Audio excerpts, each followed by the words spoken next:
Episode 12, Herodias and John the Baptist, the Smear Campaign and the Narcissist's Revenge.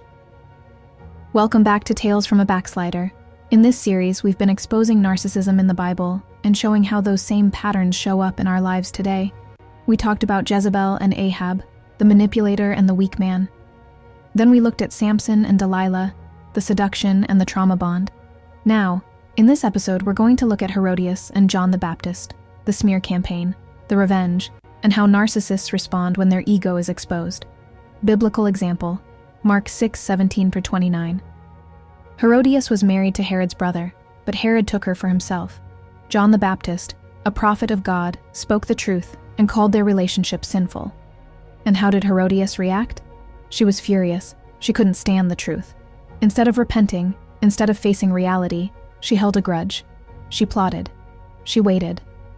And when her daughter danced before Herod, and he offered her anything she wanted, Herodias told her, "Ask for the head of John the Baptist." That's the narcissist's revenge. When you expose their lies, when you confront their sin, they don't forgive. They smear, they destroy, they silence. Psychological example. In psychology, this lines up with something called narcissistic injury and narcissistic rage. A narcissistic injury happens when the narcissist's ego is pierced by truth, rejection, or exposure. They can't handle it, and instead of admitting fault, they lash out in rage or plan revenge. This often turns into what's known as a smear campaign. The narcissist will attack your reputation, twist the narrative, and use others as flying monkeys to do their bidding.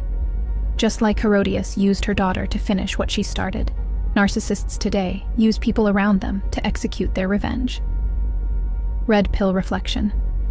The red pill lesson here is clear. When you stand in truth, you will expose lies. And when you expose lies, narcissists will hate you for it. Don't be surprised when they turn on you. Don't be surprised when they try to smear you. That's not proof you're wrong. That's proof you're dangerous to their illusion. John the Baptist stood on truth, even though it cost him his life. And sometimes, standing for truth will cost you relationships, jobs, even your reputation. But what's the alternative? To bow down to a Herodias spirit just to stay safe? No, truth is always worth the cost. Closing thought. So what can we learn from Herodias and John the Baptist? That narcissists can't handle exposure. That truth feels like an attack to those living in lies. And that standing with God may put a target on your back, but it also puts you in his will. Herodias got her revenge, but John got his reward in heaven. The smear campaign couldn't touch his legacy.